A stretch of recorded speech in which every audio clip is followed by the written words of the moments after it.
Dale, pues.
Hola,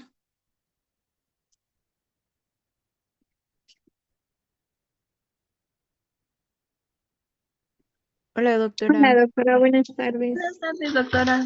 buenas tardes. Qué bueno, iniciando la semana. ¿Cómo están? ¿Bien?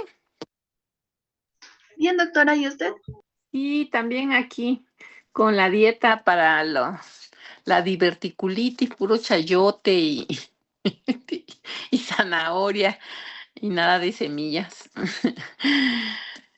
Ni modo, ya me cayó la ciencia encima. Creo que no quedamos con Edgardo Antonio, ¿no? Sí, me parece que sí, doctora. Sí, para que continuemos con él y ya después me dicen quién más sigues, por favor. Sí, creo que ya pueden presentar. Sí, pues aquí los espero.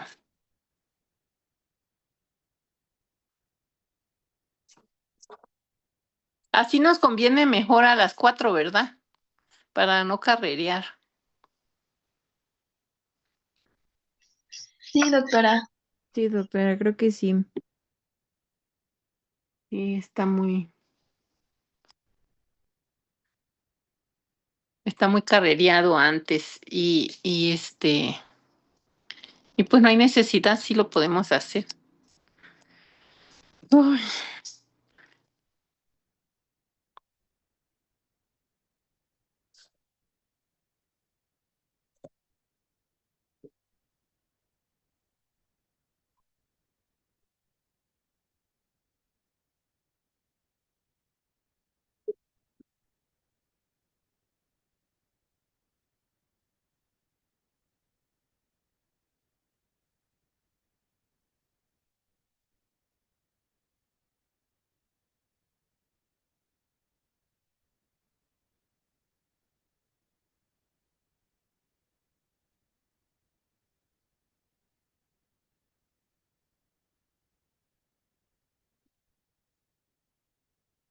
¿qué le pasa que se... Denme un momento, es que mi equipo no me contesta para presentar la expo. Déjeme Ajá. lo resuelvo y ahorita ya empezamos. Gracias. Ah, ok, está bien.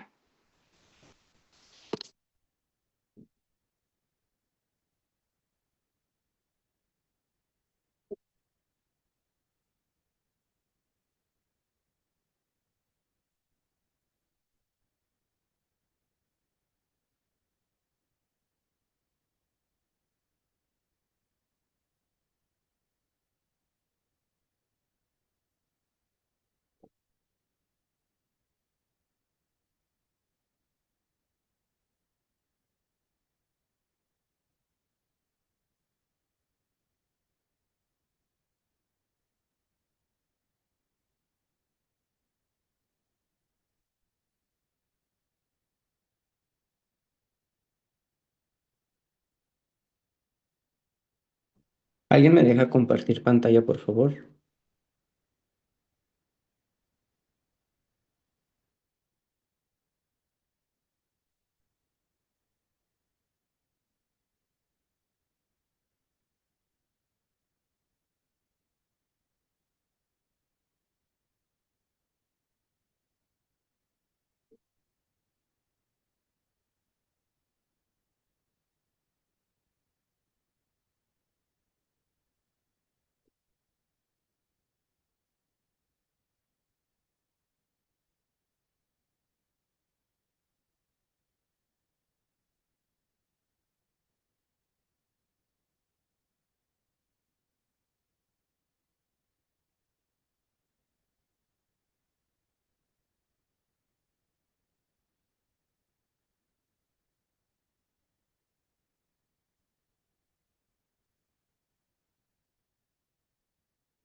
Listo, muchísimas gracias.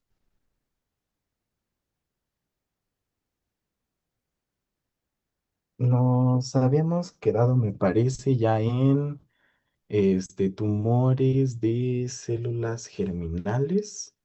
Ujú. Es ajá, unas un poquito más atrás.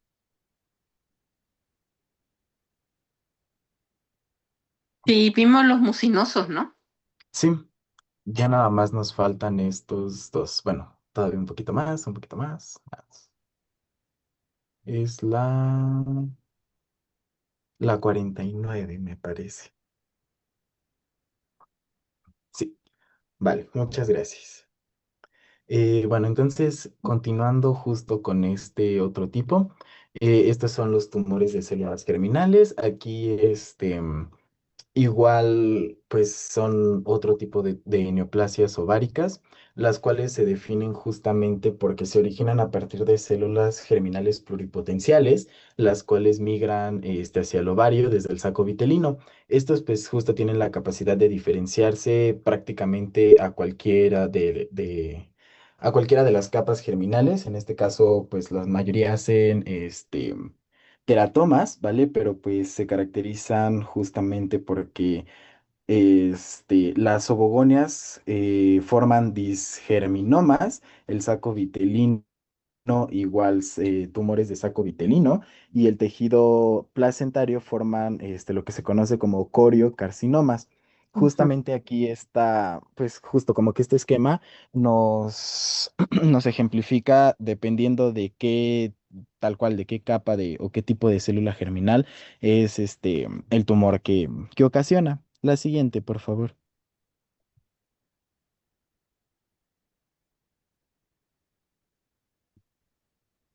En cuanto a su epidemiología, pues tenemos que representan del 15 al 20% de los tumores ováricos. La gran mayoría solo forman teratomas quísticos maduros y benignos, y estos se presentan comúnmente en mujeres de edad fértil.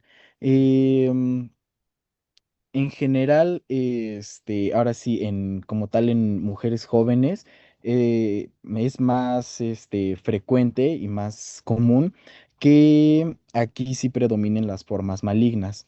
Dentro de su, digamos que regularidad, los disgerminomas son los tumores malignos más comunes, representando el 50% de esta clasificación y el 2% de todos los cánceres de ovario. La siguiente, por favor. En cuanto a su etiología, tenemos que los teratomas suelen tener un cariotipo 46 de XX y se originan a partir del óvulo tras la primera división meiótica, aunque algunos también surgen antes de este punto, ¿vale? Pero sin embargo, pues es el más común. Por otro lado, los disgerminomas son un subgrupo que ocurre en pacientes con disgenesia gonadal o pseudohermafroditismo. Y estos son aproximadamente un tercio de los tumores, presentan una mutación activadora del gen KIT. Entonces son como los más comunes. Aquí les puse una imagen de un teratoma quístico maduro o un quiste dermoide de ovario. Aquí pues justo podemos ver la presencia de pelos y la mezcla también con tejidos de otras clases, ¿no? Ujú. La siguiente, por favor. En cuanto a lo que es su fisiopatología y la patogenia, pues ya les mencionaba que dependiendo de la diferenciación celular es como se van a clasificar. Cuando la diferenciación es mínima, da lugar a un disgerminoma. Por otro lado, si este tumor se origina de estructuras extraembrionarias, origina un tumor de saco vitelino y el coriocarcinoma. Y si es de estructuras embrionarias, ya sea de cualquiera de las capas germinales, este da lugar a los ya conocidos teratomas. Aquí pues se presentan justo como en tres clases, que son los maduros, los inmaduros y los monodérmicos, dependiendo de cómo se va a desarrollar. La ¿De siguiente, qué, por favor. de qué capa germinal venga, no? Ujú, justo. Generalmente tiene las tres capas. Ok, sigue, por favor. En cuanto al cuadro clínico, igual estas suelen debutar como una masa pélvica de crecimiento bastante rápido, la cual provoca dolor abdominal. Los teratomas maduros suelen, por así decirlo, descubrirse accidentalmente. Sin embargo, también pueden asociarse a síndromes paraneoclásicos. En este caso pueden provocar encefalitis límbica inflamatoria, que es una de las complicaciones más comunes de este tipo de tumores. Por otro lado, los tumores especializados, como los que ya se originan en el estroma ovárico, también pueden causar hipertiroidismo. Y los carcinoides suelen producir también síndrome carcinoide, aun cuando no tengan metástasis hacia el hígado, pero estas son complicaciones, digo, ya un poco más avanzadas, pero que también nos orientan a pensar en este tipo de tumores. Y el coriocarcinoma igual es como un foco de alerta muy a tener cuidado porque es extremadamente agresivo, suele hacer metástasis vía hematógena y puede alojarse en pulmones, en hígado y en hueso. Entonces, igual hay que tener como que precaución en cuanto a eso. Por parte del diagnóstico, aquí tenemos marcadores bioquímicos y celulares. Los celulares son, por así, bueno, los marcadores de células madre como OCT3, OCT4 y NANOG, además de KIT. También tenemos la alfa-fetoproteína, que es un marcador característico, sobre todo de los tumores del saco vitelino, y la gonadotropina coriónica humana también suele encontrarse elevada en los coriocarcinomas, por lo que, ¿cómo se llama? Pues también nos ayuda mucho a identificarlo. La siguiente, por favor. En cuanto a su morfología, pues esta sí depende de tal cual el tipo de tumor que se desarrolle. Tenemos que los teratomas maduros, suelen formar quistes dermoides, que se describe como un quiste unilocular que contiene pelo, material sebáceo, dientes y calcificaciones. Suele estar revestido por epidermis y también puede contener cartílago, hueso y tejido tiroideo. Este tipo de tumor suele ser bilateral de un 10 a un 15% de los casos. Por otro lado, un teratoma inmaduro suelen ser masas voluminosas, sólidas al corte y con áreas de necrosis. Aquí su rasgo distintivo es la presencia de neuroepitelio inmaduro. Este es característico. Por otro lado, los disgerminomas son masas sólidas de color amarillo blanquecino y al microscopio suelen presentar células con citoplasma transparente, núcleos centrales y un estroma infiltrado por linfocitos. Y los tumores de saco vitelino, igual aquí se describen lo que se conoce como cuerpos de Schiller-Duval, espero haberlo pronunciado bien. Sí. Son estructuras similares a un glomérulo con un vaso sanguíneo central y también bueno, estas cuentan con gotículas hialinas. La siguiente, por favor.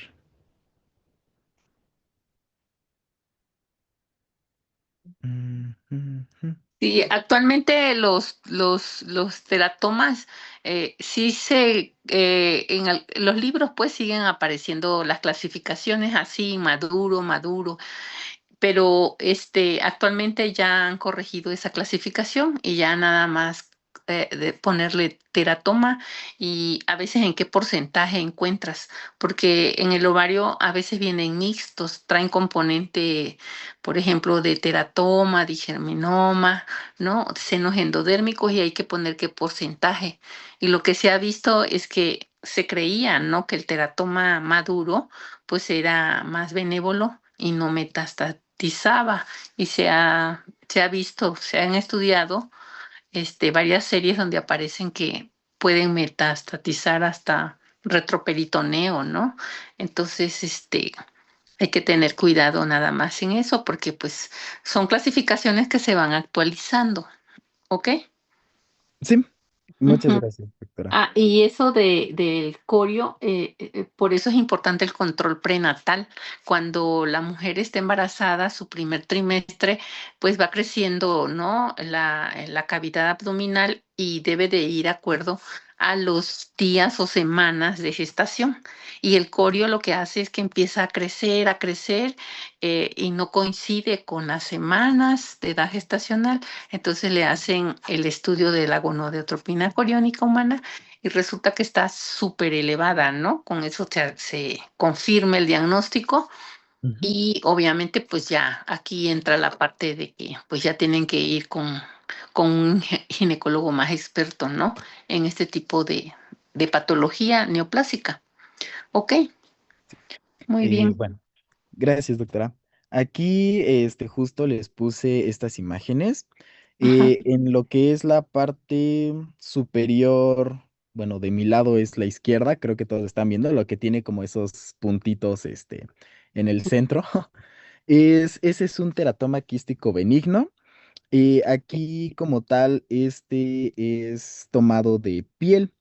¿Vale? Debajo de esta hay tenido tejido cerebral, perdón, que es el margen izquierdo. Entonces, pues aquí podemos ver como tal, este tipo de crecimiento, pues sí, ya. Este es benigno, pero puede progresar, como les había dicho, dependiendo desde dónde se origine. claro, A la derecha de la primera imagen, súper. ese es bueno, justo como decía, en los libros lo clasifican como un teratoma inmaduro de ovario y Ajá, este presenta neuroepitelio primitivo, que es lo que les decía que es característico del tipo de tumor que estamos estudiando. sí. Em, Abajo a la izquierda tenemos un disgerminoma, el cual contiene células tumorales poliédricas con núcleos redondeados e inflamación adyacente. Y al lado de esa imagen es lo que les decía de los cuerpos de Schiller-Duval en los tumores de saco vitelino. Así es como se observan. El vaso, ¿no? El Ujú. vaso central y las células alrededor y ese componente como hialino o eosinófilo dentro del vaso. Ok, Así es. La ok. siguiente, por favor. En cuanto al tratamiento, pues dependiendo igual el tipo de tumor que estemos observando, en los teratomas inmaduros, la extirpación quirúrgica lo resuelve todo. Igualmente, dentro de esta categoría, aproximadamente el 1% puede progresar a la malignidad. Sin embargo, pues justo si se extirpa a tiempo, se puede prevenir esta complicación. Los teratomas inmaduros, los que son de bajo grado tienen un buen pronóstico y cuando ya se encuentran de manera tardía y ya son de mayor grado, sí requieren quimioterapia adyuvante para corregir la neoplasia. Los disgerminomas igual responden muy bien a la quimioterapia, aun cuando pues ya se han extendido, vaya, pero sí, por lo general suele ser unilateral y es limitado a ovario, por lo que la tasa de curación en estos casos es hasta del 96%. Los tumores de saco vitelino también se tratan con quimioterapia de combinación y tienen una supervivencia mayor al 80%. Por otro lado, los coriocarcinomas, aquí pues sí son un poco más complicados. Como les decía, estos son los que más se les debe de tener precaución porque no suelen responder bien a la quimioterapia. Por lo tanto, dependiendo, digamos que la fase en la que se detecten, se puede hacer algo. Sin embargo, la literatura reporta que son de mortalidad bastante alta. Por eso hay que tenerles más precaución. La Y siguiente, por favor. Ay, de hecho, la gente cree que cuando empieza a crecer pues, el útero, ¿no? Por el embarazo, la gente cree que son gemelos o trillizos, ¿no? En los pueblos, en los ranchos. Entonces, no hay nada como llevar el control prenatal desde el momento en que la persona se sabe que está embarazada, ¿no? Para ir monitoreando todos estos eventos que pueden ir ocurriendo, porque el tamaño del tumor es importante para el pronóstico, ¿verdad? Entre más grande, pues más difícil, ¿verdad? De tratar. Ujú. Ok, Sí. sigue, por favor. La siguiente, por favor. Y bueno, ya por último tenemos ahora sí lo que son los tumores de los cordones sexuales y del estroma. Estas son neoplasias ováricas, igual originados en el estroma del ovario, y los cuales se derivan a cordones sexuales de la gónada embrionaria, ¿vale? En cuanto a su definición, estos surgen a partir de mesénquima gonadal indiferenciado, el cual tiene la capacidad de producir tipos celulares específicos, ya sean masculinos, como las células de Sertoli y de Leydig, y los femeninos, como células de la granulosa y de la teca. Aquí justamente se identifican en el ovario por su parecido histológico con las células que les acabo de mencionar y a menudo también conservan capacidad funcional, por lo tanto estos tumores también son secretores. Lo siguiente, por favor. Ah, bueno, aquí, perdón, ay, puedes regresar una, les puse una imagen. Este es ¿cómo se llama? Tenemos aquí un fibroma ovárico. Este está cortado igual a la mitad y justo podemos observar una masa blanquecina y firme, la cual está unida a la trompa de falopio. Ahorita vamos a hablar un poquito más de ellos, pero pues para describir la imagen que están viendo, ¿vale? Ahora sí, la siguiente, por favor. Gracias. En cuanto a su epidemiología, pues tenemos que los tumores de células de la granulosa representan aproximadamente un 5% de todos los tumores ováricos. El 95% son de tipo adulto y por lo general se presentan en mujeres postmenopáusicas. Entonces, esta es nuestra población más en riesgo. Por otro lado, los fibromas, tecomas y fibrotecomas son nada más el 4% de las neoplasias ováricas. Los tumores de Sertoli y de Leydig aparecen en mujeres en todas las edades, aquí sí debemos de ampliar este rango, y sin embargo su pico de incidencia es entre la segunda y la tercera década de la vida. En cuanto a su lateralidad, aquí tenemos que la mayoría solo se presentan de un lado y pues ya eso es como que lo más importante. Solo suelen presentarse nada más de un lado. La siguiente, por favor.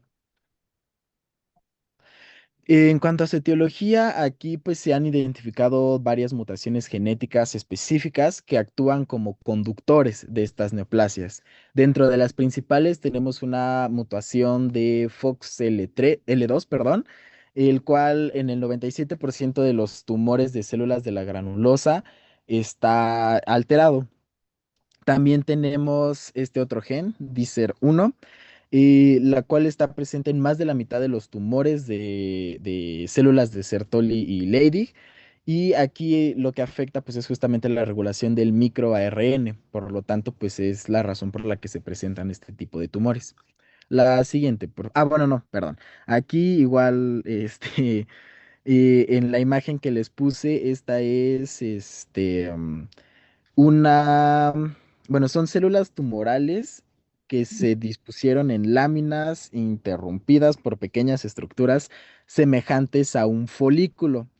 A este tipo de agrupamiento se le conoce como cuerpos de Karl Exner. Así lo describe la literatura. Y ahora sí, la siguiente, por favor. En cuanto a su fisiopatología, pues aquí, como les decía, igualmente como los tumores son secretores, su función endocrina está muy ligada a las células que les dieron origen. Em, lo que los tumores de la granulosa y de la teca suelen secretar estrógenos y por otro lado las células de Sertoli y de Leydig suelen secretar igual andrógenos, principalmente, bueno, la testosterona. Por otro lado, tenemos que los tumores de la granulosa también son, bueno, son neoplasias malignas de bajo grado que tienen una evolución lenta, pero pues que también obviamente presentan complicaciones, las cuales vamos a ver a continuación en el cuadro clínico. La siguiente, por favor. En cuanto al cuadro clínico, como les decía, pues también, bueno, depende mucho tanto de la actividad hormonal que tenga el tumor como del tamaño, que presente.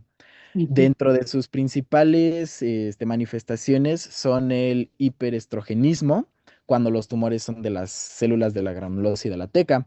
Esto puede causar pubertad precoz bueno, en una edad, pues sí, cuando se presentan en una edad pediátrica, pues en niños, bueno, niñas en este caso, perdón, Ujú. y ya en adultos, adultos mujeres, pues, se presenta con hiperplasia endometrial, enfermedad mamaria proliferativa y un riesgo del 10 al 15% de desarrollar un carcinoma de endometrio. En cuanto a lo que son los tumores de células de Sertoli y de Leydig, estos provocan desfeminización, lo cual se presenta con una atrofia de mamas y amenorrea. También se presenta con virilización, Ujú. que es hirsutismo, hipertrofia del clítoris y también presentan cambios de voz. Entonces, justo, dependiendo el tipo de tumor que se vea presente en nuestros pacientes, pues es lo que va a afectar. También se desarrolla algo que es el síndrome de Meigs, que este se asocia específicamente con los tumores ováricos o frecuentemente más los fibromas, y este presenta igual ascitis e hidrotórax, por lo general igual derecho, ¿no? Nos menciona la literatura. Y bueno, ya los síntomas más generales y locales: dolor, distensión abdominal, debido a la presencia pues de esta masa, ¿no? Y por su diagnóstico o para encontrarlos tenemos igual marcadores bioquímicos. En este caso, la inhibina en suero es la más importante para su diagnóstico y también para el seguimiento de los tumores de la granulosa y de otros tumores estromales. Y la evaluación hormonal, pues también, como les decía, es muy importante. Aquí debemos buscar los niveles elevados de estrógenos o de testosterona según la sospecha clínica, lo que estemos viendo. Ok. Y un estudio molecular, como les decía, igual para encontrar las mutaciones, ya sea en FOXL2 o DICER1. Esto pues ya nada más nos ayudaría para el diagnóstico genético, pero desde la clínica podemos hacer un diagnóstico. La siguiente, por favor. Y ahora sí, en cuanto a su morfología, tenemos que los tumores de la granulosa se describen como masas sólidas o quísticas, con un color amarillo al corte, esto por la presencia de lípidos. Microscópicamente presentan los cuerpos de Karl-Exner, que ya les enseñé, que se describen como pequeñas glándulas rellenas de material acidófilo. En cuanto a los fibromas, son masas duras, blancas y grisáceas, o sí, de blancas a grisáceas, y están compuestas por fibroblastos bien diferenciados y colágeno. Eh, mm, lo que son los tecomas son células fusiformes con gotas lipídicas. Y ahora sí, lo que son las de Sertoli y Leydig suelen ser, bueno, presentar una superficie sólida de color gris a pardo dorado y muestran túbulos de células de Sertoli o células de Leydig eosinófilas. Y por último, dentro de igual este mismo tipo, son los de células iliares que contienen cristaloides de Reinke en el citoplasma. La siguiente, por favor. Aquí tenemos las imágenes características de este tipo de tumores. La que está marcada con la letra B en la esquina superior izquierda es ¿cómo se llama? Justamente una tinción sensible a la inhibina, el marcador bioquímico que les mencioné que es muy importante para el seguimiento Ujú. de este tipo de tumores. Así se vería. Por otro lado, en lo que es la esquina superior derecha, marcado con la letra A, ese es un tumor de células de Sertoli. Aquí, como les mencionaba, justo nos ilustra el color amarillo dorado característico. Y en medio tenemos ahora sí ya a manera microscópica Los túbulos de células de Sertoli, que como podemos ver están bien diferenciadas, como les mencionaba, aquí se pueden observar. La siguiente, por favor. Y en cuanto al tratamiento, pues ya, para finalizar, justo la primera es la cirugía. En cuanto a los fibromas, tecomas y tumores de células iliares, estos suelen ser más fáciles de tratar y justamente su extirpación es la cura. Y en cuanto al seguimiento prolongado, ya en los que son lo que es los tumores de la granulosa, como estos son de crecimiento lento, y son secretores, pues se deben de monitorear de 10 a 20 años después de la cirugía original, por si vuelven a crecer, por si siguen causando algún tipo de estrago, por eso se hace el seguimiento. En cuanto a su pronóstico, en general, pues tienen, bueno, para lo que son los fibromas y los tecomas, el pronóstico es excelente, es bastante bueno. Los tumores de Sertoli y Leydig tienen una tasa de recidiva inferior al 5%, entonces hay que tenerlos bien checados, vaya. La siguiente, por favor. Y bueno, ya con eso terminamos tumores ováricos. ¿Alguna duda? Si no, sería todo de mi parte. Gracias. Sí, es extenso el tema, porque pues se engloba lo que dice el programa, ¿no? Pero pues también abarcan las metástasis, ¿no? Que dan al ovario. Entonces, pero pues ya eso es ampliar más. Muy bien, continuamos, por favor. Sí, ¿Quién sigue? yo, Juan Alfonso. Juan Alfonso, muy bien. Empieza entonces. Sí, bueno, a mí me toca hablarles un poco de lo que viene siendo la eclampsia. Pero para entender antes la eclampsia, tenemos que entender un poquito sobre qué es la preeclampsia. Básicamente, la preeclampsia es la hipertensión arterial después de 20 semanas de gestación y pues la eclampsia lo que viene siendo es la evolución de esta, ya que el cómo se va a diagnosticar es como que la parte más, no, o sea, nos va a dar esa parte importante para poder definirla como si fuera una eclampsia. Y básicamente es la complicación grave dentro del embarazo que justo caracteriza por la aparición de convulsiones tónico-clónicas. Estas son generalizadas y normalmente esto, como ya les había mencionado, es la evolución de la preeclampsia, pero también se puede encontrar como un coma de nueva aparición en una mujer con preeclampsia. Esta es una emergencia obstétrica con alta morbilidad materna y fetal. Es por esto que se tiene como una emergencia obstétrica en la que se tiene que tratar lo antes posible. Este, De hecho, la preeclampsia es elevación de la, este, de la tensión arterial, ¿no? ujú, Pero no mayor a, 20 ¿no? semanas. Ok. Y la eclampsia, pues ya se le agrega la convulsión, es más Ajá, una elevación también, pero más alta, ¿no? A ver si exacto. ahorita dices los valores normales, Sí, como les decía, es pues una urgencia obstétrica que pues pone en riesgo la vida tanto del madre como del bebé. pero ¿cuánto es lo normal de una presión arterial? Ah, de una mamá. No, o sea, una persona. Ah, la presión arterial normal de una persona es de 120/80, Ok. por debajo, pero sí cambia mucho también En en ambulancia parte va aumentando, en, ¿no? ajá, en la madre. Bueno, ¿en qué momento definimos la eclampsia? Básicamente cuando se encuentran la aparición de las convulsiones durante el embarazo. Y esto generalmente es después de las 20 semanas de gestación, dentro del parto o el puerperio, hasta las 6 semanas después asociadas a preeclampsia.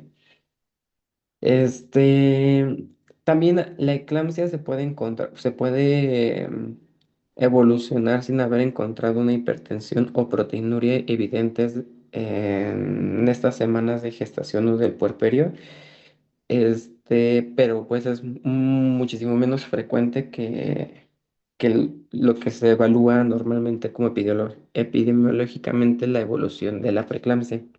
Ujú, Dentro de la fisiopatología tenemos que la etiología es idiopática. No se encuentra no tenemos algo concreto con el cual podemos asociarlo. Sin embargo, la definición, como ya les había mencionado, es la hipertensión, ¿no? Y la aparición de las convulsiones tónico-clónicas generalizadas. Principalmente los mecanismos fisiológicos que se van a empezar a alterar van a ser el endotelio, donde pues va a ocasionar pues su disfunción por tanta presión que hay dentro de los vasos sanguíneos, pues hay mucho golpe en nuestro endotelio, en nuestras células epiteliales, y pues eso puede ocasionar también daños en un futuro daño a órgano blanco. Tenemos vasoespasmo cerebral, también debido a lo que vienen siendo nuestras arterias, que pues están en un periodo de mucho estrés. Y tenemos el aumento de la permeabilidad de la barrera hematoencefálica, que esto puede ocasionar también EBC o COMAX, y en otra forma también pues el edema cerebral, que principalmente es vasogénico. También vamos a tener una hipoperfusión hiperperfusión cerebral. Una hiperfusión debido a que como está yendo muy rápido la sangre, no está distribuyendo correctamente todos los nutrientes y todos los químicos que necesitamos, los compuestos, como por ejemplo lo que es el oxígeno y intercambiar el dióxido de carbono, pues esto va a ocasionar una hipoperfusión. Y una hiperfusión cerebral porque pues ocasiona lo que viene siendo la permeabilidad de la barrera hematoencefálica, que esto es lo que nos lleva a las convulsiones, al coma y hasta puede llegar a una muerte cerebral, donde ya no se pueda recuperar la vida pues en la madre, en todo caso. Después, bueno, ya yéndonos un poquito más hacia la anatopatología, que es lo que nos importa aquí, un poquito más. Se divide, como sabemos, la etiología es idiopática. Por lo tanto, no es como que encontremos solamente un órgano en disfunción, sino que vamos a encontrar disfunción en distintos órganos y principalmente lo que viene siendo es la placenta, ¿no? Que es el medio por el cual nuestro feto obtiene algunos de los nutrientes de los cuales su mamá le distribuye. Esto pues vamos a tener que corresponde a lesiones que produce la enfermedad en placenta y en otros órganos maternos, como principalmente la disfunción endotelial, el vasoespasmo e isquemia. Dentro de la placenta aquí vamos a encontrar lesiones características como por ejemplo lo que vienen siendo infartos placentarios. Para que haya un infarto placentario no debe haber, bueno, hay disminución de lo que viene siendo el, se me fue el nombre, el flujo sanguíneo. Para esto, pues, aquí en el corte histológico podemos ver cómo hay arterias y se ven muy contraídas, o sea, se ven muy chiquitas en la parte. Tenemos una en la parte superior derecha, tenemos dos arterias muy pequeñas y en la parte inferior izquierda también podemos encontrar otra arteria donde se encuentran pues, este, se me fue el nombre también, sí, vasoconstricción. Ajá. vasoconstricción. Pero los órganos más afectados, ¿cuáles serían aquí? Ah, sí, ahorita voy a hablar de los demás. Ah, ok, está bien. Entonces tenemos en la placenta la trombosis de vasos placentarios, necrosis fibrinoide de las arterias espirales, disminución de la perfusión uteroplacentaria, el retraso de la maduración vellosa. Y como consecuencia de todo esto, lo que va a ocasionar es que el feto pues no obtenga todos los nutrientes que necesita y no va a tener un crecimiento adecuado.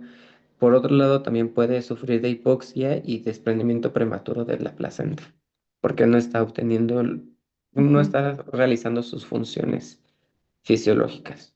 Sí, Por otro lado, tenemos órganos como el cerebro y el riñón. En ándale. el, en el cerebro, bueno, estos ya son lo que les estaba explicando hace ratito, que es el daño a órgano blanco. Algunos de estos vienen siendo el cerebro y el riñón, que es lo que nos muestra esta diapositiva por ahora. Y lo que nos podemos encontrar aquí es que en el riñón vamos a encontrar glomeruloendoteliosis.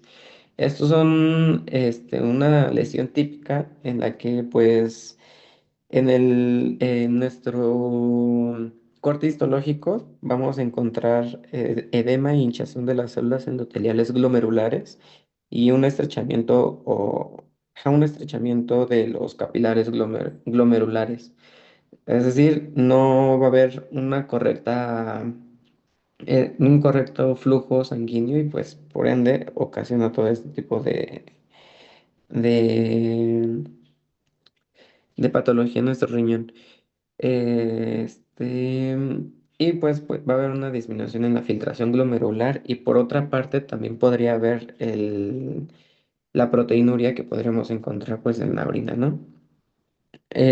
Por otro lado, en el cerebro vamos a encontrar edema cerebral que, como ya les había dicho, principalmente es vasogénico y se van a encontrar petequias y pequeñas hemorragias.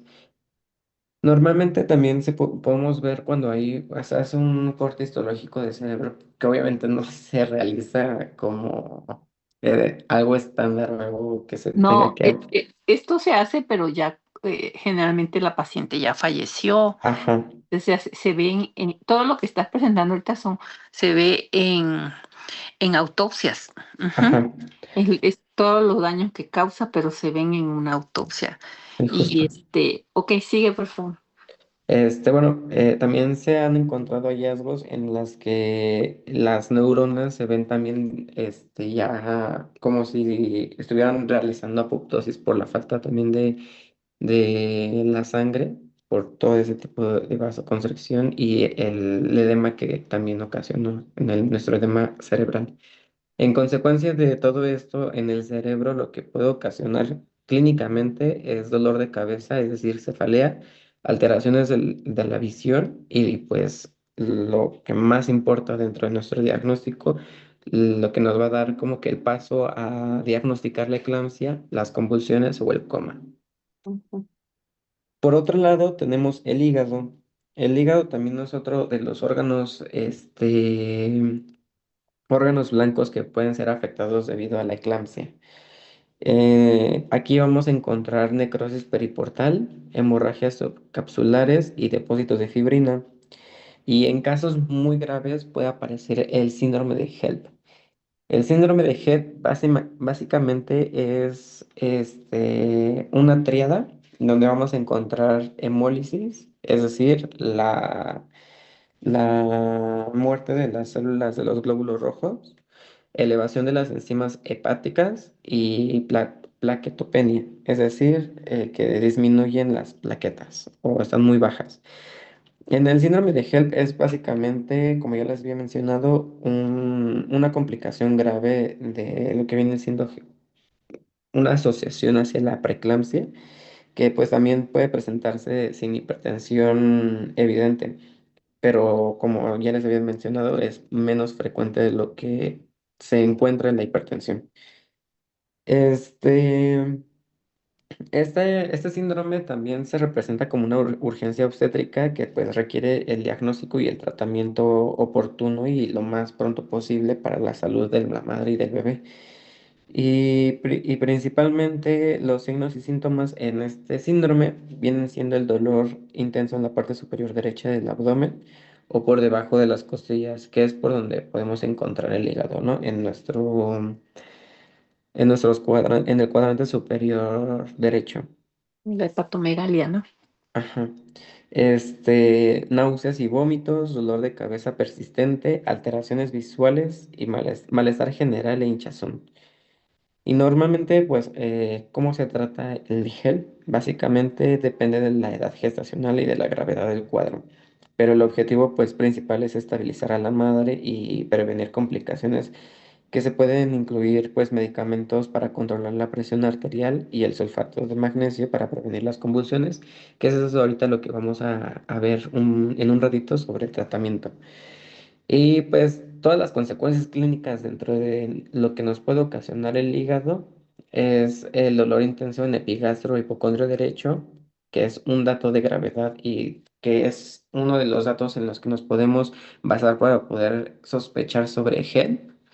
Y de ahí pues también pedir los laboratorios correspondientes para saber si hay hemólisis, plaquetopenia y pues la elevación de enzimas hepáticas, que básicamente se pide una química sanguínea y pues la biometría hemática, ¿no? Y al pedir la química sanguínea vamos a encontrar la elevación de la aspartato aminotransferasa y la alanina aminotransferasa. Por otro lado, que es como que lo más importante, que es a la que nos lleva todo el flujo sanguíneo, pues el sistema vascular, ¿no? Ya les había mencionado un poco de estas, que es la disfunción endotelial difusa, la vasoconstricción generalizada, aumento de la permeabilidad capilar y los depósitos de fibrina en la microcirculación. Estos depósitos nos van a evitar que se haga el intercambio entre la sangre, entre los capilares, que es lo que puede ocasionar también un aumento mayor de pues, nuestra hipertensión. Y es lo que básicamente nos ocasiona todo lo demás en la consecuencia clínica, que básicamente es la hipertensión arterial por vasoconstricción, el edema generalizado y edema pulmonar, que es muy importante el edema pulmonar porque también puede ocasionar la muerte y aumento de la permeabilidad capilar. Disminución de la perfusión de órganos como el riñón, hígado, cerebro y placenta, trombocitopenia y consumos de factores de coagulación, la coagulación intravascular diseminada y en casos graves desprendimiento prematuro de la placenta como compromiso vascular útero-placentario. Y pues aquí podemos ver cómo se ve nuestra placenta, ¿no? Ya como que un poco, o sea, se ven las arterias un poco vasoconstriñidas y eso pues puede ocasionar lo que es el desprendimiento placentario, que pues eso ya desfavorece muchísimo al feto porque eso ya es para que se saque el producto, el feto. Sí, es quirúrgico, ¿no? Ujú. Sí. Sí, esta patología que se ve tan sencilla y a lo mejor actualmente eh, eh, como que poco estudiada, pienso, porque también ya, como hay mucho control de embarazo, ya la mujer generalmente no llega a eso, a esa etapa, ¿no? De generar eclampsia. Generalmente desde la preeclampsia ya las empiezan a monitorear porque empiezan a tener Ujú. edema, picos de presión arterial alta. Entonces, cuando ya ellos empiezan a ver que hay proteinuria, ¿no? Edema, presión arterial alta, o sea, ya son prácticamente hospitalizadas. Y en el hospital, pues las 24 horas del día están monitoreando, ¿no? La gonadotropina coriónica, etc., etc. Y lo más trascendental es que en mi época, cuando se hacía el servicio social, era de las cosas que nos hacían hincapié, ¿no? De que una mujer que cursaba con su primer trimestre de embarazo, era obligatorio seguir cada mes, ¿no? Su control, cada mes su control.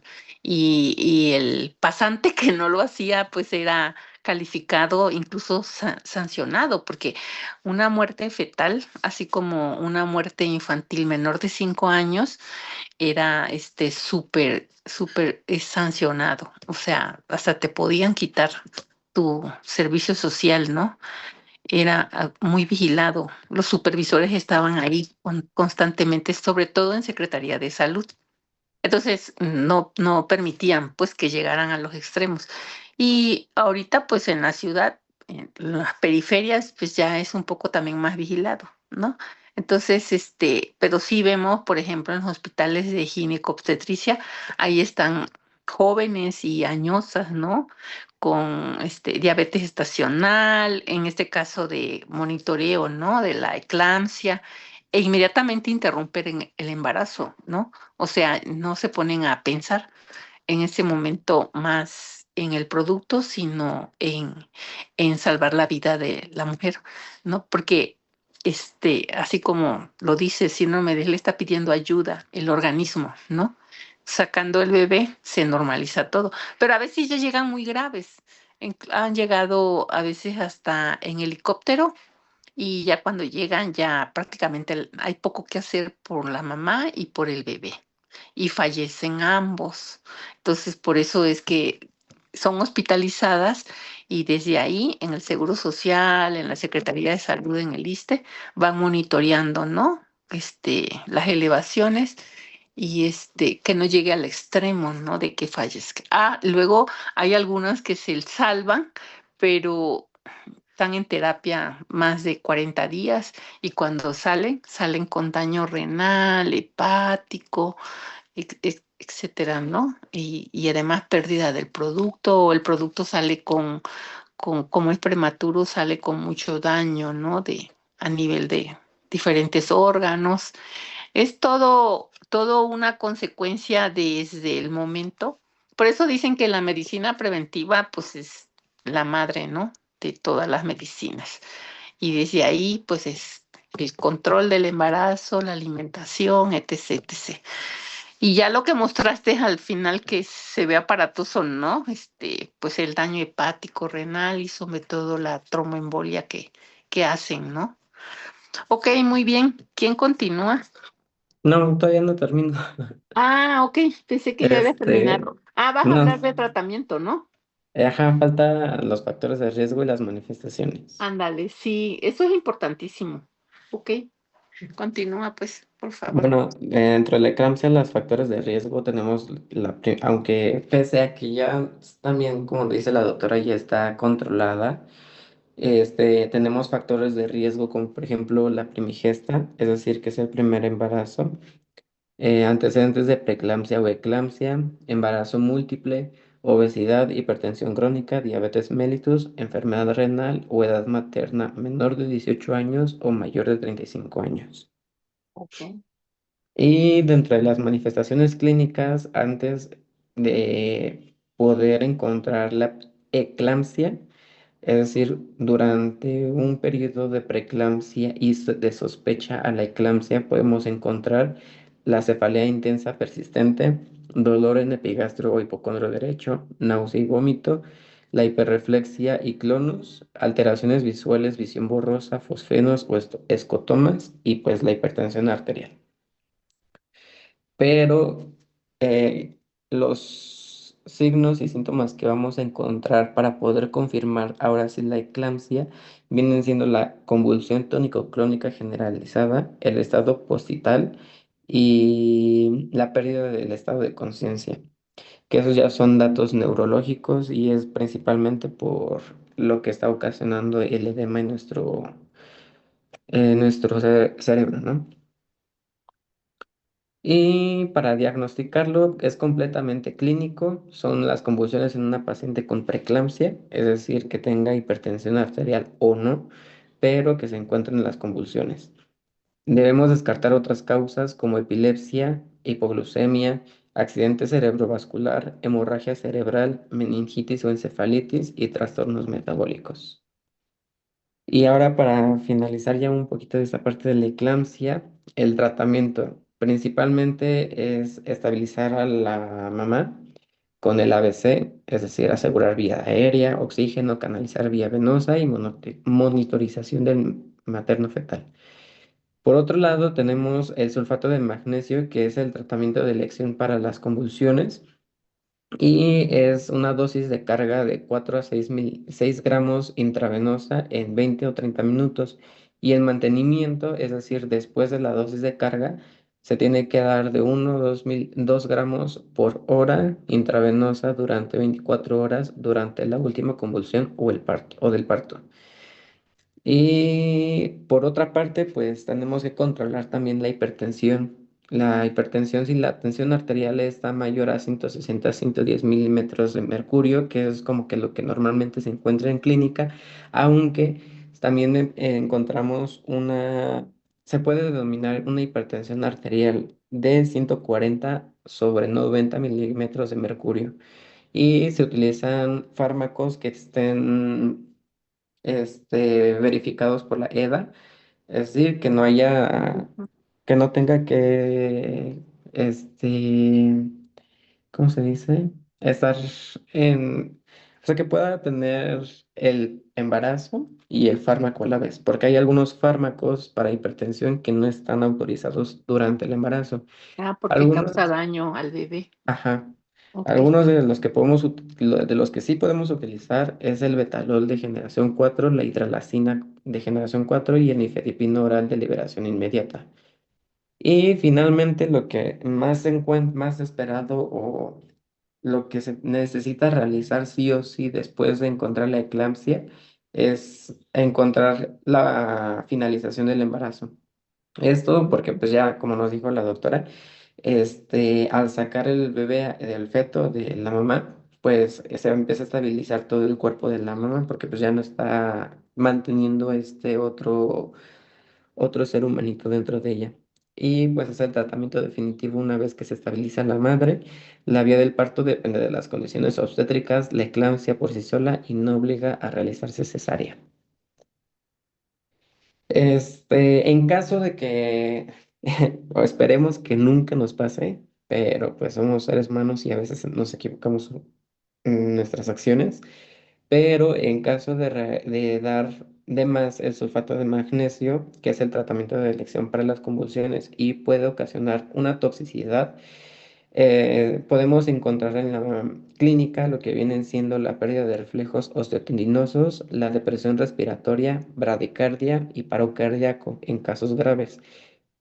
Para quitar la toxicidad, el antídoto viene siendo el gluconato de calcio al 10%, 10 mililitros intravenosos administrado lentamente.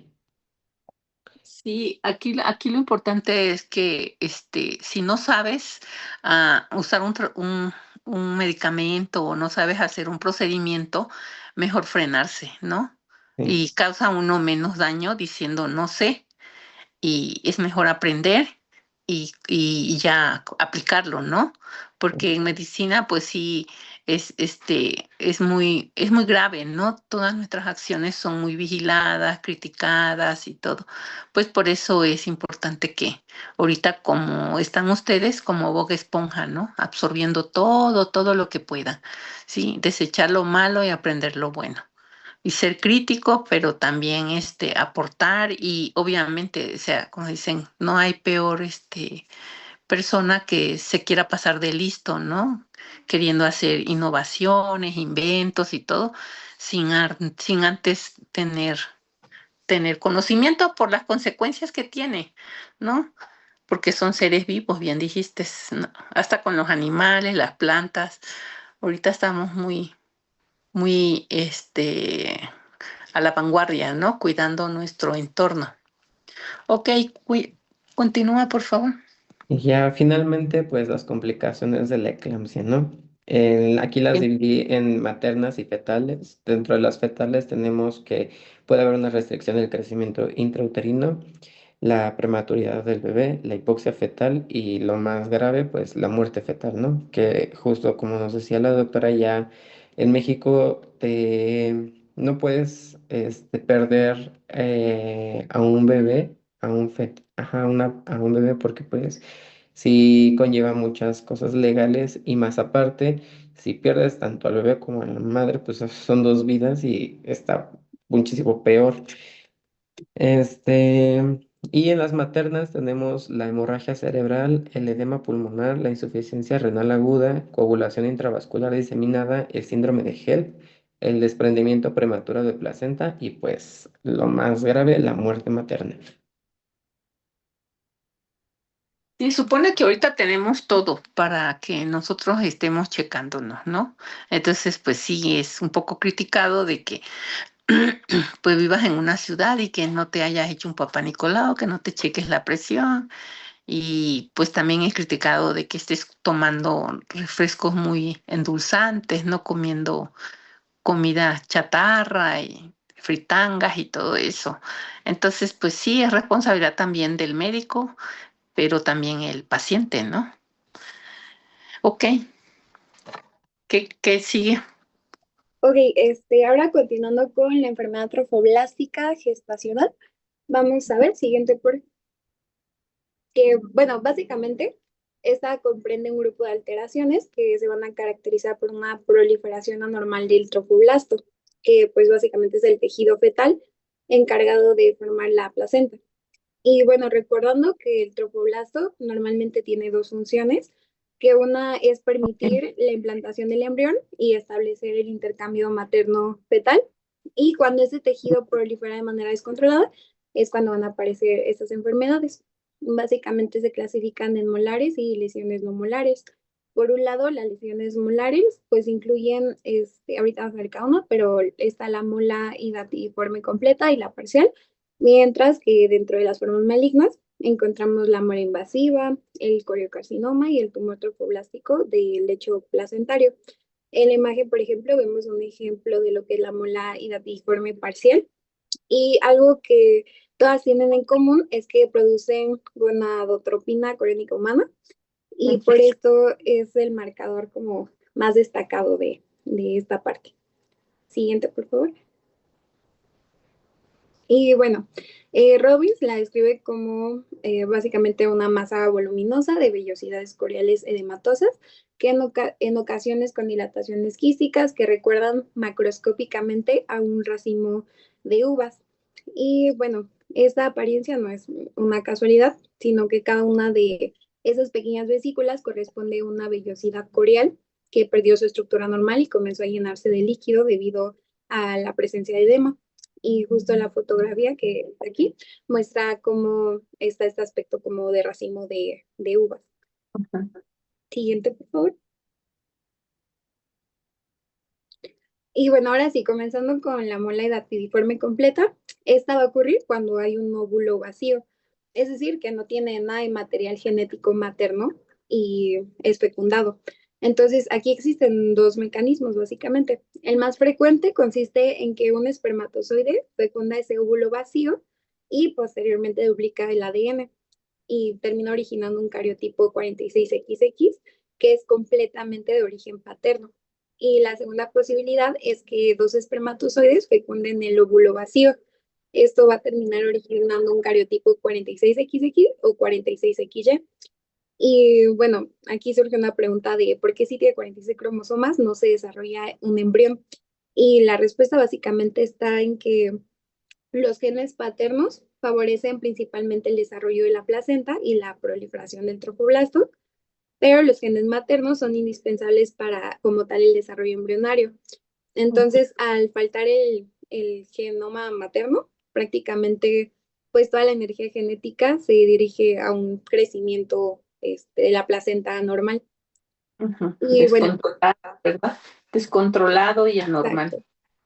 Exacto. Y por ejemplo, aquí en la imagen hay un óvulo vacío que recibe únicamente material genético paterno. Y bueno, aunque el número de cromosomas es normal, el origen exclusivamente paterno va a impedir que se desarrolle el embrión como debería. Siguiente, por favor. Y entre las manifestaciones clínicas, principalmente eh, está una cantidad mayor de, bueno, lo que podemos ver para el diagnóstico, pues, de gonadotropina, que es producida por el trofoblasto. Y por eso podemos encontrar esta parte de la clínica, que está el sangrado vaginal, la hiperemesis intensa, un crecimiento uterino mayor al esperado. También puede aparecer hipertiroidismo, como, bueno, ahorita que lo vimos, preeclampsia, también quistes. Entonces, esto ocurre porque la gonadotropina coriónica comparte también similitud con la TSH en el caso de esto de hipertiroidismo y puede estimular a este receptor. En el ultrasonido aparece el clásico patrón de tormenta de nieve, que es producido por una gran cantidad de vellosidades hidrópicas. Y bueno, también uno de los aspectos más importantes es en la inmunohistoquímica, el P57, que nos va a ayudar justo para para esa parte. Esto es porque es una proteína que depende de un gen de origen materno y como la mola completa carece de ADN materno, la tinción para P57 va a ser negativa. Y es una de las cosas que nos va a ayudar más a diferenciarla de la mola parcial. Y bueno, el tratamiento consiste básicamente en evacuación uterina mediante aspiración y también obviamente mantener vigilada la gonadotropina coriónica humana hasta que se vuelva a normalizar. Siguiente, por favor. Y bueno, en esta imagen podemos observar pues una pieza macroscópica de una mola hidatidiforme completa. Esta, bueno, corresponde a un caso poco frecuente de un embarazo gemelar donde existía un feto con una placenta molar. Y bueno, también se puede observar, por ejemplo, el saco amniótico, también un producto aproximadamente de 6 semanas de gestación. Siguiente, por favor. Y ahora aquí observamos una imagen microscópica de una mola hidatidiforme completa. Por ejemplo, en la parte inferior de la laminilla hay vellosidades hidrópicas, que es de las que les hablaba, que se van a encontrar muy aumentadas de tamaño por el edema que va a haber en el estroma. Y en la parte superior hay proliferación marcada del epitelio del epitelio trofoblástico y principalmente del citotrofoblasto y del sincitiotrofoblasto, que rodea de una manera circunferencial las vellosidades. Siguiente, por favor.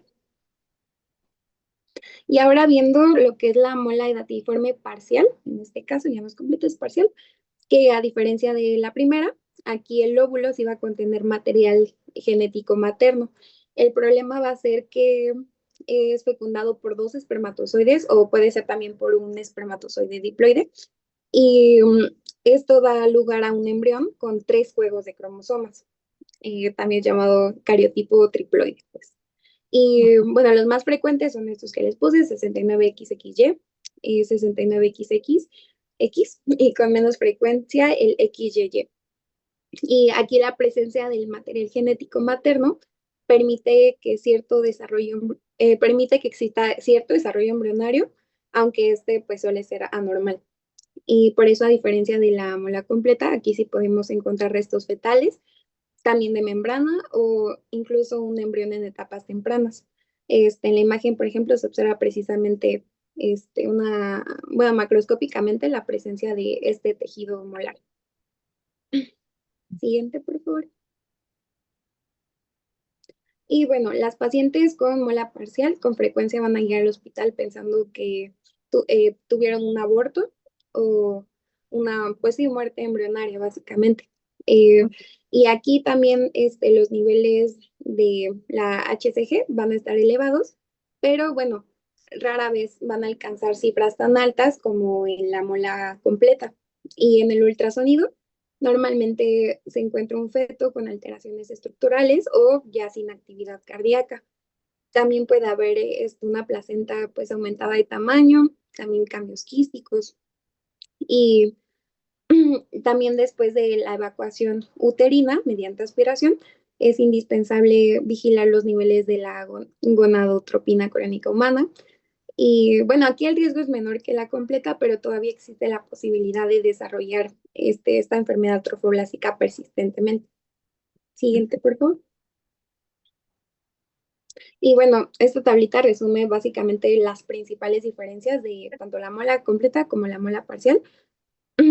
Y bueno, por un lado, por ejemplo, la mola completa tiene un cariotipo 46XX androgenético, va a carecer de material genético materno, no presenta el feto como tal y prácticamente todas las vellosidades van a estar afectadas.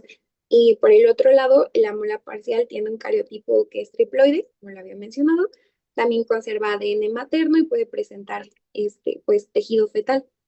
Básicamente es un resumen de lo que ya vimos y se los digo por si les sirve para repasarlo con calma. Siguiente, por favor. Sí, ese esquema está muy bonito, está muy interesante porque resume todo lo que ya dijiste. Ok. Gracias. Siguiente, por favor. Bueno, y en este esquemita también podemos apreciar de forma más visual las diferencias entre ambas entidades.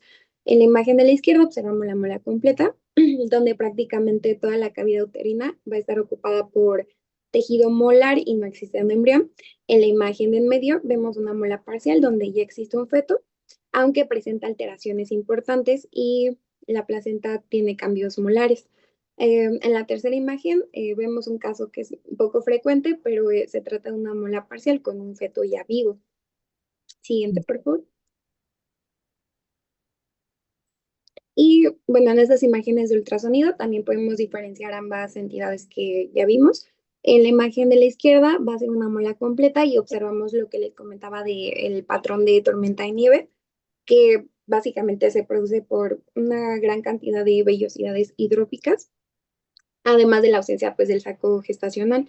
Y en la imagen de la derecha vemos una mola parcial y aquí sí se identifica un saco gestacional y un feto, además de cambios quísticos en la placenta.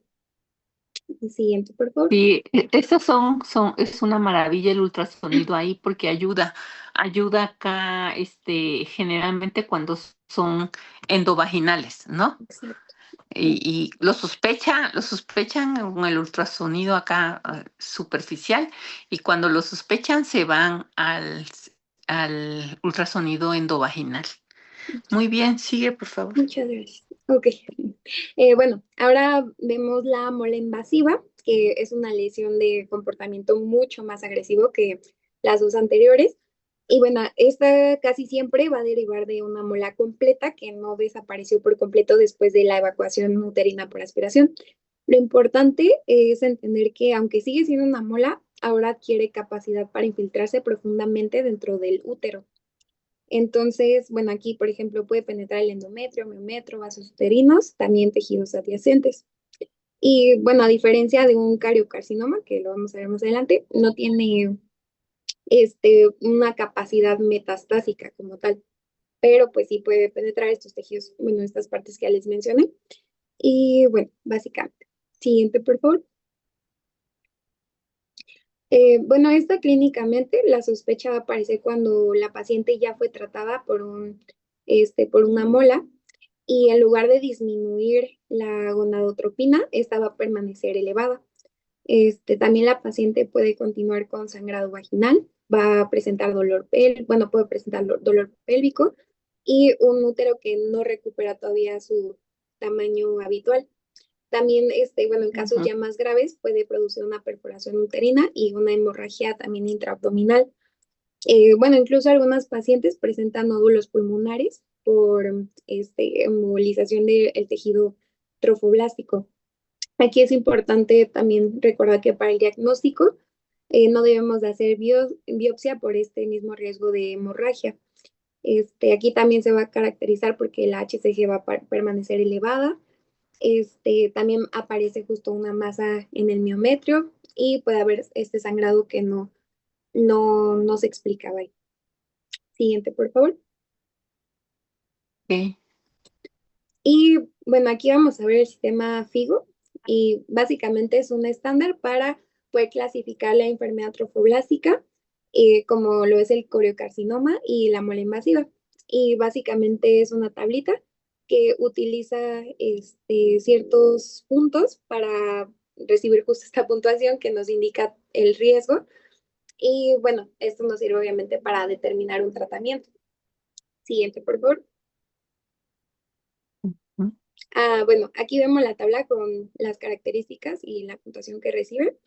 Por ejemplo, entre los puntos que se encuentran está la edad del paciente, el tipo de embarazo previo, el tiempo transcurrido desde el embarazo, los niveles de BHCG, el tamaño del tumor, el sitio, número de metástasis, así como si existe falla si existió falla en tratamientos ya previos. Siguiente, por favor. Y bueno, ahora hablando del coriocarcinoma gestacional, va a representar la forma ahora sí más agresiva de la enfermedad trofoblástica gestacional. Y bueno, aproximadamente la mitad de los casos se originan a partir de una mola hidatiforme completa. Sin embargo, también puede aparecer después de un aborto, de un embarazo ectópico, o bueno, incluso después de un embarazo que fue aparentemente normal. O sea, esto significa que cualquier antecedente obstétrico puede Ok. ser el origen del tumor. Sí, y por eso es importantísimo que en la mola Ujú. debe de tener la paciente 6 meses, mínimo 6 meses, pero se recomienda un año, pero mínimo 6 meses de que no se debe embarazar. ¿Sí? Entonces, y por eso cada mes la están monitoreando. Porque si se embaraza en ese transcurso de 6 meses, menos de un año, puede desarrollar un carcinoma. Ajá. Entonces es importantísimo eso, que le quede claro a la paciente y obviamente a veces hasta firman un acta donde se hace responsable, ¿no? Porque pues también es difícil manejarla con tratamiento hormonal para no embarazarse. Ok, sigue por favor.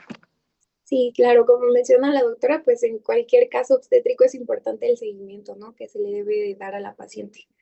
Entonces, sí, bueno, en este caso, desde un punto de vista biológico, pues el coriocarcinoma se trata de una proliferación completamente maligna de nuestro tejido trofoblástico y bueno, va a tener un crecimiento muy rápido y una marcada capacidad para invadir vasos sanguíneos.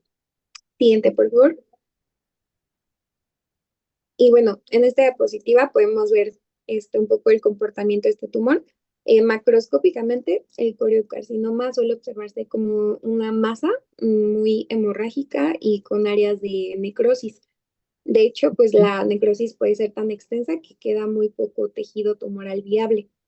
Y otra característica es que en algunos casos el tumor primario prácticamente desaparece y lo primero que se detecta son las metástasis. En la imagen, por ejemplo, básicamente vemos un coriocarcinoma con metástasis a pulmón. Sí. Y bueno, también, no solo a pulmón, también se puede ir hacia la vagina, el encéfalo, riñones o el hígado. Es muy metastatizante porque Sí. pues esto se va a través de los vasos, ¿no? Sanguíneos. Y se dice que cuando ya la paciente tiene metástasis, incluso hasta en las pestañas, ¿no? Ujú. Difícilmente de que se revierta, no hay tratamiento y fallecen. Antes llegaban más casos y pues habían autopsias, ¿no? Entonces Ujú. veíamos todo eso como se ven en los libros, ¿no? Pero en vivo. Sí. Afortunadamente, pues ya la paciente está más vigilada, ¿no? No llegan tan al extremo. Muy bien, sigue, por favor. Siguiente, por favor.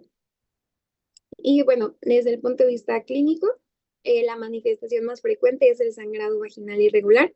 Sin embargo, bueno, lo que realmente llama la atención son los niveles extremadamente elevados de HCG, incluso mucho mayores que los observados en la mola datiforme.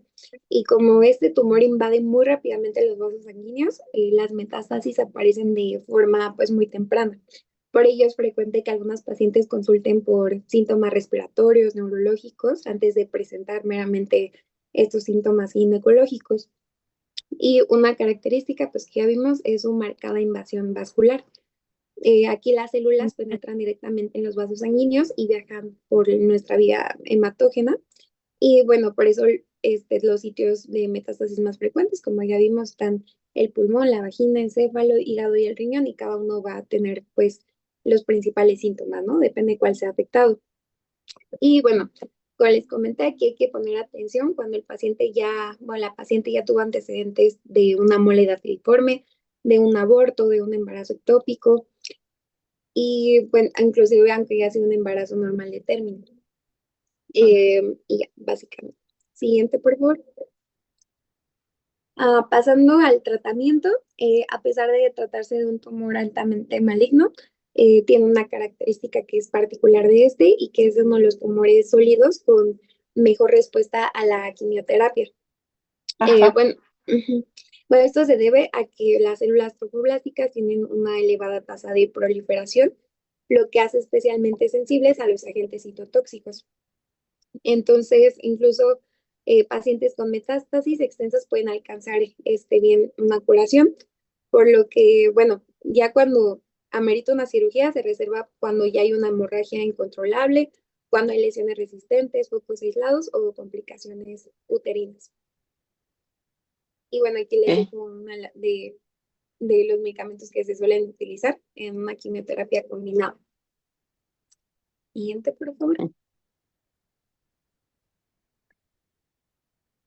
Y ya por último, hablando del tumor trofoblástico del lecho placentario, que a diferencia de una mola hidatidiforme y del coriocarcinoma, este tumor no va a derivar principalmente del citotrofoblasto ni del sincitotrofoblasto, sino del trofoblasto intermedio, que bueno, este normalmente participa en la implantación de la placenta y en la remodelación de las arterias uterinas. Su crecimiento suele ser más lento, pero tiene un comportamiento biológico diferente, ya que se infiltra profundamente el miometrio y las paredes vasculares. En la imagen se visualiza pues un tumor trofoblástico del sitio placentario, al igual que la imagen macroscópica, ¿no?, del útero arcuato. Ujú. Siguiente, por favor.